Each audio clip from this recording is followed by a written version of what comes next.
এরকম ব্যথা তো আগেই করতো, এখন একটু বেশি করে। আমি বলছি আমি কাজ করতে পারবো, কিন্তু তুমি আমাকে বাইরে যাইতেই দাও না। না না সোহেল, ডাক্তার বলেছে তোমাকে আরও বেশ কিছুদিন রেস্টে রাখতে। আর আমি তো ডাক্তারের কথার অবাধ্য হব না, কারণ তুমি যদি আরও বেশি অসুস্থ হয়ে পড়ো।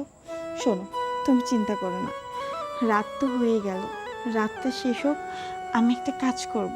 কালকে সকালে গিয়ে মিমি ভাবির থেকে চাউল আর কিছু সবজি নিয়ে আসবো, নিয়ে এসে তারপরে তোমাকে রান্না করে দেব। শোনো, তুমি যাই বলো, আমি আর বাড়িতে বসে থাকতে পারবো না। আমি কালকে থেকে কাজে যাব, আমি আর তোমার কষ্ট দেখতে পারবো না। সোহেল, তুমি তো এতদিন যাবৎ আমাকে কামাই রুজি করে খাওয়াইছো, এখন তুমি অসুস্থ, একটু বোঝার চেষ্টা করো। তুমি যখন আবার সুস্থ হয়ে যাবা, ঠিক আগের মতো তুমি কাজ করবা, আমি বাড়িতে থাকবো। তুমি আর পাগলামি করো না। পাগলামি আমি করছি না, পাগলামি করছো তুমি। আমাকে বাড়িতে বসিয়ে রেখে নিজে মানুষের বাড়িতে কাজ করতেছে। আমি কেমন চাবে বলো, নিজের বউকে ইনকাম করে খাওয়াইতে পারি না। চুপ, আর এসব কথা একদম বলবা না। চলো, রাত হয়েছে, এখন দুজন একসাথে ঘুমাবো, চলো তো।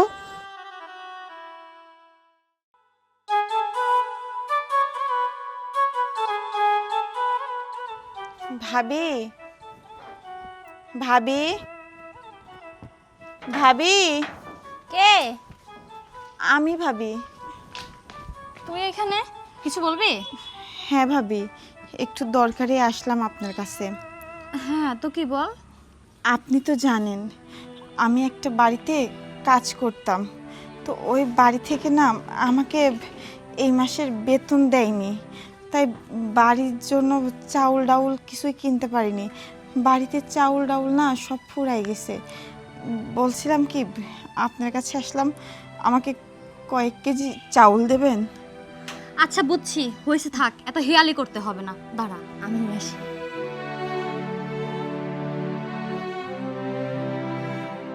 আচ্ছা, চাল ডাল নয় দিব, সেটা কোনো ব্যাপার না, কিন্তু তুই আমাকে একটা কথা বলতো, তোর স্বামী এরকম একটা অসুস্থ মানুষ, বিছানায় পড়ে থাকে, আর তুই এরকম মেয়ে মানুষ হয়ে মানুষের বাসায় কয়দিন কাজ করে করে নিজের সংসার চালাবে?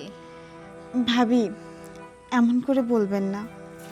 আমার স্বামীও তো একটা সময় যখন সুস্থ ছিল, আমাকে কত কষ্ট করে কামাই রুজি করে খাওয়াইছে পড়াইছে। এখন সে অসুস্থ, সে তো আর ইচ্ছে করে পড়ে থাকে না। এখন আমি যদি এই সময়ে ওর হাতটা ছেড়ে দিই, তার সাথে তো আমার বেইমানি করা হবে। তাই আমার হাজার কষ্ট হলেও আমাকে কাজ করতেই হবে। আরে বোকা মেয়ে, আমি কি তোকে একবারের জন্য বলছি তোর স্বামীকে ছেড়ে দে? আমি কি বলছি তোরে?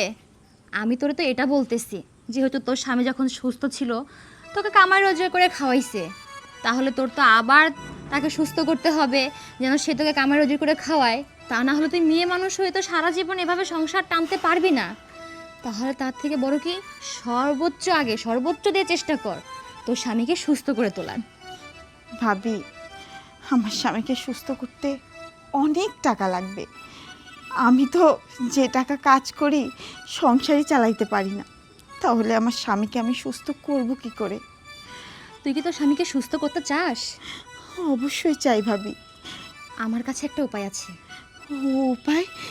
কি উপায় ভাবি, আমাকে আপনি বলুন। শোন, সেই দিন ওই যে আমার ছোট বোন আছে না, ওই যে বাচ্চা টাচ্চা হয় না যে, ওকে নিয়ে না আমি একটা কবিরাজ বাড়িতে গেছিলাম। পরে না শুনলাম ওই কবিরাজ বলল যে ওনার নাকি একটা অনেক বছর মানে পুরানো একটা কবরের কাফনের কাপড় লাগবে। ওনাকে যদি কেউ ওই কাপড়টা নিয়ে এসে দেয়, উনি নাকি তাকে 10 লক্ষ টাকা দেবে। আমার মনে হয় কি, ওই 10 লক্ষ টাকা দিয়ে তোর স্বামীর চিকিৎসা করে আরও টাকা তোর বাঁচবে, তুই ওই টাকা দিয়ে ভালো কিছু করতে পারবি, সারা জীবন বসে খাইতে পারবি। না না ভাবি, এসব আপনি কি বলছেন? আমার স্বামী অসুস্থ এটা আমি মানি, তাই বলে কবর থেকে কাফনে কাপড় চুরি করব? না না না, এমন জঘন্যতম কাজ আমি করতে পারবো না। আরে তুই ভাব, চুরিবিদ্যা মহাবিদ্যা, যদি না পড়ে ধরা, খারাপ কিছু তো না। আর নিজের স্বামীর জীবন বাঁচাবি, মনে রাখিস, ভুলে যাস না তোর স্বামীর কিন্তু 2টা কিডনি নষ্ট হয়ে গেছে, যখন তখন মারা যাবে। পরে কিন্তু যে বিধবার কাপড় পরে ঘুরে বেড়াইতে হবে, কাফনের কাপড়ও সাদা, বিধবার কাপড়ও সাদা। একটা যদি না চাস তাহলে আরেকটা চুরি করে নিয়ে কাজে আসবে। আপনি ঠিকই বলেছেন ভাবি, না না, আমি আমার স্বামীকে মরতে দিতে পারি না। আমি রাজি। আপনি শুধু আমাকে বলুন কিভাবে আর কখন কবর থেকে কাফনের কাপড় চুরি করতে হবে। আমার কিছুই বলতে হবে না, কবরস্থানে যাবি, নিজের মতো করে একটা কাফনের কাপড় চুরি করে নিয়ে আমার কাছে দিয়ে দিবি, যখন তখন হলেই হবে। আর তার বিনিময়ে তোকে আমি 10 লক্ষ টাকা দেবো। সত্যি বলছেন ভাবি? আপনি আমাকে 10 লক্ষ টাকা দেবেন? তোকে আমি একদম গুনে গুনে 10 লক্ষ টাকার 10টা বান্ডিল তোর হাতে আমি বোঝাই করে দিব। তুই তোর স্বামীকে নিয়ে সুন্দরভাবে জীবন কাটাতে পারবি। আর আপাতত দাঁড়া, আপাতত তোর জন্য আমি চাল ডাল যা যা লাগে তোকে আমি দিচ্ছি। সুন্দর করে রান্না করে পেট ভরে খাস, কারণ চুরি করতে গেলে শরীরে শক্তি আর মনোবল প্রয়োজন আছে। দাঁড়া। ভাবি ঠিকই বলেছে। না না, আমার মনের ভিতর ভয় রাখলে চলবে না। আমাকে যেভাবেই হোক, যে করেই হোক, কবর থেকে কাফনের কাপড় চুরি করতেই হবে।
কত চিন্তা করতেছিলাম এই রাত্রেবেলা আগে কোথায় গেল।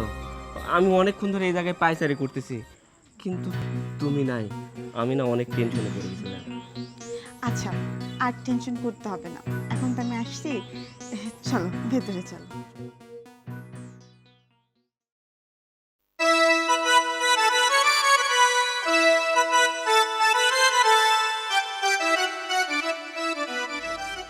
ভাবি, আপনি যে আমাকে বলেছিলেন কবর থেকে কাফনের কাপড় চুরি করতে, আমি চুরি করে এনেছি। কি রে, এই অসাধ্য সাধন তুই কিভাবে করলি, তাও আবার 2 দিনের মধ্যে? সত্যি এটা কবর থেকে তুলছিস তো? হ্যাঁ ভাবি, এই যে দেখুন, ধুলাবালি এখন লেগেই আছে। আমার খুব ভয় হচ্ছিল, তারপরেও বুকে সাহস নিয়ে এই কাজটা করেছি। ভাবি, বলছিলাম কি, আপনি তো বলেছিলেন আমি কবর থেকে কাফনের কাপড় চুরি করে আনলে আপনি 10 লক্ষ টাকা দেবেন। টাকাটা যদি এখন দিতেন আমি আমার স্বামীর চিকিৎসা করাতে পারতাম। আমি তো বুঝতে পারছি তুই টাকার জন্যই এত কিছু করছিস, কিন্তু দেখ তুই বেচারি না একটু বেশি ভেবে ফেলতেছিস। আমি তোকে কি বলছিলাম ভেবে দেখ, যে কাপড়টা কবিরাজকে দিলে তারপরে কবিরাজ 10 লাখ টাকা দেবে। আমি তো দিব না, কাপড়টা নিয়ে আসছিস, এখন কবিরাজের কাছে দিব, কবিরাজ টাকা দেবে, তারপরে তোকে আমি দিয়ে দিব। এত চিন্তা কেন করতেছিস? ভাবি চিন্তা করছি না, আপনি তো ভালো করেই জানেন। শোন, আমি তোকে বলি এত কিছু জানতে হবে না। তুই যেহেতু এত বড় একটা কাজ করছিস, আমি তোকে পুরোপুরি 10 লক্ষ টাকাই দিয়ে দিব। ভাবি আপনার উপর বিশ্বাস আমার আছে, তবে বলছিলাম কি আপনি তাহলে আর দেরি করেন না। আপনি যত তাড়াতাড়ি এই কাপড়টা কবিরাজকে দেবেন তত তাড়াতাড়ি আমার হাতে টাকা আসবে আর আমার স্বামী তত তাড়াতাড়ি সুস্থ হয়ে যাবে।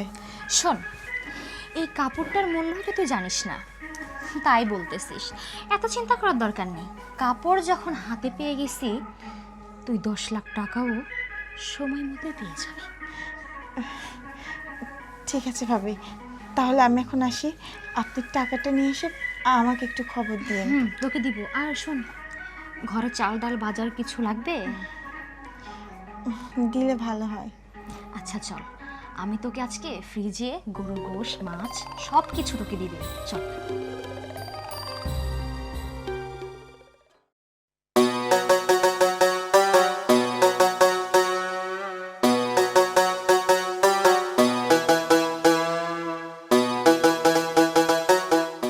ভাবি, আপনি আপনি কিসের জন্য আসছেন? আসতে হয়। সুন্দরী সুন্দরী ভাবি থাকলে না, খালি একবার না বারবার আসতে হয়। কোন উদ্দেশ্য নিয়ে আসছেন সেটা বলে এখান থেকে বিদায় হন। আপনার সাথে কথা বলার মতো সময় আমার কাছে নাই। আমার না মেলা সময় আছে, আজকে মেলা সময় নিয়ে আপনার কাছে আইছি। তবে শোনেন, উদ্দেশ্য আমার যেটাই হোক, আমি আপনার উদ্দেশ্যেই আইছি। দেখেন, আমার সাথে কোনো রকম ফাজলামো নিয়ে কথা বলতে আসবেন না। আর আপনার সাথে কথা বলার মতো রুচি আমার থাকে না। আহা, এর জন্যই তো আপনার মাঝে মধ্যে রুচি ঝাল চানাচুর খাতি হবে। আর রুচি ঝাল চানাচুর খাতি হলে আপনার টাকা পয়সা লাগবে, সেটাও জানি। আপনাকে তো কইছেই টাকা পয়সা যা লাগে আমি দেবো, আপনি খালি আমার প্রস্তাবে রাজি হয়ে যান। ছাড়ুন ছাড়ুন। একবার যখন ধরেছি আর কি সার্বির মনে আছে এখন। কি আদব একটা! আপনার কি লজ্জা শরম বলতে কিছু নাই? আমি যখন অভাবে পড়েছিলাম আমি তখন আপনার কাছে গিয়েছিলাম কিছু টাকার জন্য, কিন্তু আপনি তখন আমাকে সাহায্য করেননি, আপনি আমাকে কুপ্রস্তাব দিয়েছেন। আমি এতটা অভাবে থাকার পরেও আমি আপনার প্রস্তাবে রাজি হইনি। আপনি আবার এসেছেন আমার কাছে এইসব প্রস্তাব নিয়ে। আপনার কি লজ্জা শরম কিছুই নেই? আহা ভাবি, লজ্জা তো নারীর ভূষণ, লজ্জা কি পুরুষের ভূষণ নাকি কন? আর লজ্জায় যদি থাকবি তাহলে আর আপনার কাছে আইছি। শোনেন, এসব কাজে লজ্জা করতে নেই। এসব কাজে মনে করেন যে যত লজ্জায় থাক, লজ্জা ভেঙে যায়, বুঝছেন? আপনি একটু সময় দেন, আপনার লজ্জাও ভেঙে যাবে না। চুপ করুন, যা বলছেন বলছেন। খবরদার, আবার যদি এইসব কথা আমার সামনে বলতে আসেন না, এখন তো শুধু হাত তুলছি, আমি কিন্তু পরবর্তী সময় জুতা খুলে মুখের পর বাড়ি দিতেও পিছুপা হব না। কথাটা আপনি মনে রাখবেন, কারণ আপনি আর 10টা মেয়েকে যা মনে করেন আমাকে সেই খাতায় তুলবেন না, কারণ আমি সবার চেয়ে আলাদা। হতে পারি আমরা গরিব মানুষ, কিন্তু আমার কাছে আমার মান সম্মান অনেক বেশি দাবি। তাই আপনাকে আমি একটা কথা স্পষ্ট করে জানিয়ে দিচ্ছি, আপনি যে উদ্দেশ্য নিয়ে আমার সামনে আসেন না, সেই উদ্দেশ্য নিয়ে অন্তত আমার মতো মেয়ের সামনে আসবেন না। কথাটা মনে রাখবেন। আহা ভাবি, টাকা দেখলে কাঠের পুতুল হা করে, আর আপনি তো একজন জলজান্ত মানুষ। একদিন, 2 দিন, 3 দিন, কয়দিন না করবেন, 4 দিনের মাথায় ঠিকই আপনার হা হয়ে যাবে না। আজকে যে এরকম গালে হাত তুলেছেন, পরে পাও তুলে দেওয়া লাগবে না। ভাবি, আপনি তো বলছিলেন যে কাফনের কাপড় দিলে আপনি টাকা দিবেন। কই ভাবি, এখনো তো টাকাটা দিলেন না। ওইদিকে সোহেলের শরীরও বেশি খারাপ হয়ে যাচ্ছে, ওকে তো ডাক্তার দেখাতে হবে। শোন, তুই তো আমাকে খুব ভালোভাবে চিনিস, তাই না? আর আমি কতটুকু মিথ্যা বলি সত্য বলি এটাও তুই খুব ভালোভাবেই জানিস। কিন্তু ব্যাপারটা হচ্ছে কি জানিস, আমি না কবিরাজের কাছে ওই কাফনের কাপড়টা নিয়ে গেছিলাম। কবিরাজ না বলছে যে সেই কবরের কাপড় দিয়ে হবে না, ওইটা নাকি ওই যে অমাবস্যার রাতে যারা মারা যায় তাদের কবরের কাপড় লাগবে। কিন্তু ভাবি, এখন বিষয় হচ্ছে যে আমাবস্যার রাতে কে মারা গেছে সেটা আমি কিভাবে জানবো? চিন্তা করিস না, কবিরাজ আমাকে কোন কবরটা আমাবস্যার রাতের কবর সেই লোকেশনটা দিয়ে দিছে। বলেন কি? সে কবর কোথায় আছে ভাবি? আমাদের গ্রামের যে কবরস্থানটা আছে না, ওই কবরস্থান থেকে ঢুকে একদম সোজা পশ্চিম পাশের হাতের বাম পাশে যাবে। 4 নাম্বার কবরটাই হচ্ছে অমাবস্যার রাতের কবর। ওই 4 নাম্বার কবরের কাফনের কাপড়টা নিয়ে আসতে পারলে তোকে 10 লাখ টাকা দেবে। যদি তুই ঠিকঠাকভাবে নিয়ে আসতে পারিস, লাগলে তোকে আরো বেশি টাকা দেবে বলছে। ভাবি, সত্যি বলছেন তো? ওই কবরের থেকে কাফনের কাপড় চুরি করে আনলেই আমাকে টাকা দেবে? আচ্ছা, এইবার নিয়ে আয়। এইবার যদি না হয়, কবিরাজ টাকা না দিলেও আমি তোকে টাকা দিব। যা। ঠিক আছে ভাবি, আপনার উপর ভরসা রেখে আমি আবার ওই কবর থেকে কাফনের কাপড় চুরি করে আনবো। কিন্তু ভাবি, দয়া করে এবার টাকাটা দিন। টাকাটার জন্যই এত জঘন্যতম একটা কাজ আমার করতে হচ্ছে। আরে টাকা তো তুই এইবারই পেয়ে যাইতি, কিন্তু দেখ ভুলটা আমারই শুনতে ভুল হয়েছিল। আমি যদি আগে ঠিকভাবে শুনে আনতাম তাহলে আর তোকে এরকম দ্বিতীয়বারের জন্য কষ্ট করতে হতো না। শোন, আজকে অবশ্য আমাবস্যার রাতে আমাবস্যার কবর থেকে কাফনের কাপড় তোলা কিন্তু খুব ভালো। একটু মনে সাহস নিয়ে আজকে রাত্রে 12টার পরে গিয়ে চুপ করে কাপড়টা চুরি করে আমার কাছে নিয়ে আসবি। ঠিক আছে ভাবি, তাহলে আমি এখন আসি। যা, সাবধানে যাবি, কেমন? যা।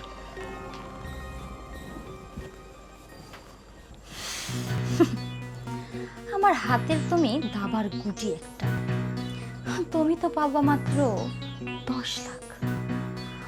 আমি যে কয় লাখ পাবো তার তো কোনো হিসাবই নেই। যাক।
এই দাঁড়া, তোর আমি কি বলছিলাম?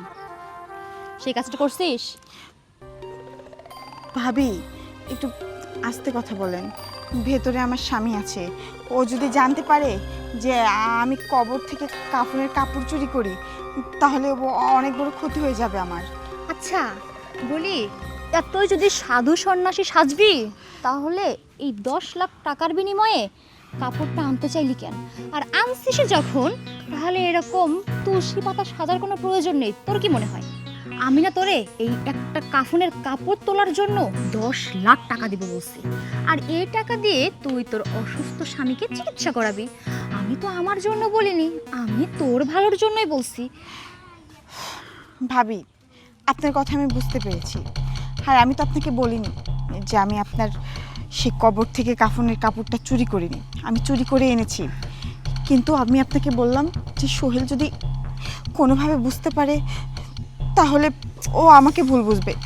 তাই বলছি আপনি এখানে চিল্লাপাল্লা করেন না, আপনি দাঁড়ান, আমি গিয়ে এক্ষুনি কাপড়টা নিয়ে আসি। যা, এক্ষুনি যা, দ্রুত নিয়ে আসবি।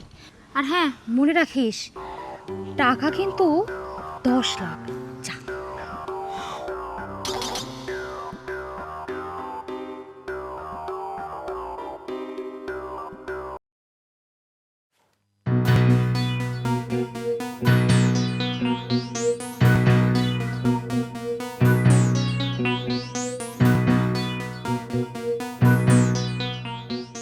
এই যে। আনছিস?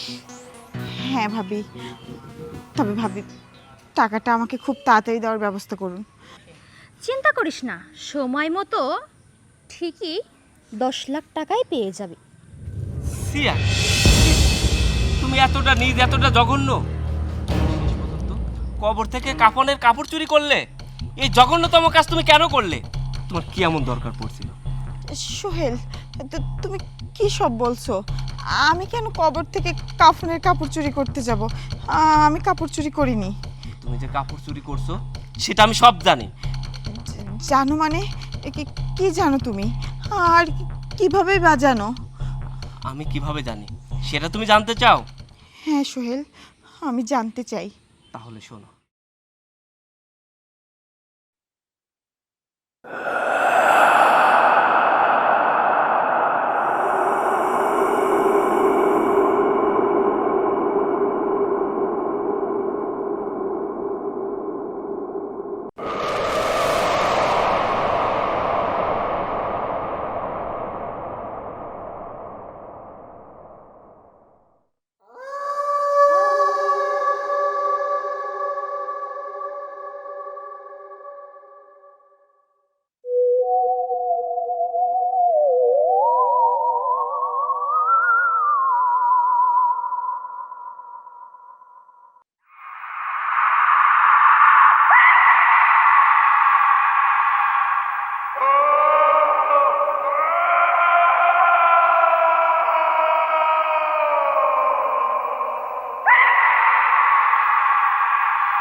কি এবারও অস্বীকার করবা যে তুমি কবর থেকে কাফনের কাপড় চুরি করোনি?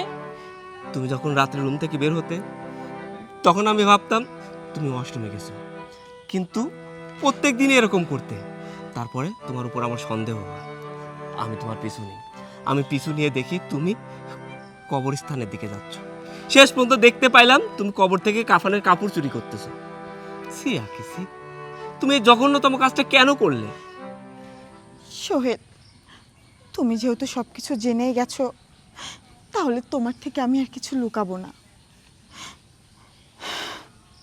আমি স্বীকার করছি যে আমি এই জঘন্যতম কাজটা করেছি, কিন্তু কেন করেছি জানো?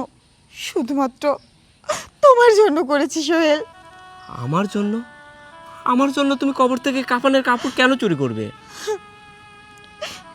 তুমি কিছুদিন আগে যে অসুস্থ হয়ে পড়েছিলা, তোমাকে নিয়ে যে আমি ডাক্তারের কাছে গেলাম, ডাক্তার তো তোমাকে অনেকগুলো টেস্ট দিয়েছিল। সেই রিপোর্টে কি আসছিল তুমি কি জানো? না, আমি তা জানি না, কিন্তু ডাক্তারের কাছ থেকে আসার পরে আমাকে আর তুমি কোনো কাজ করতে দাওনি। আমাকে বাড়িতে বসিয়ে রেখে তুমি মানুষের বাড়িতে কাজ করছো, কিন্তু আমার কি হয়েছে সেটা আমি তো নিজেই জানি না। সোহেল, ডাক্তারের রিপোর্টে আসছে তোমার 2টা কিডনি নষ্ট হয়ে গেছে। ডাক্তার বলছে যদি তোমাকে একটা কিডনি আমি না দিতে পারি তাহলে তোমাকে আর বাঁচানো যাবে না। আমি সেই থেকে দুশ্চিন্তায় পড়ে যাই, কি করব, কোথায় যাব, এত টাকা কোথায় পাবো, আমার মাথায় কিছুই আসে না। আমার সারা রাত ঘুম হয় না তোমার চিন্তা।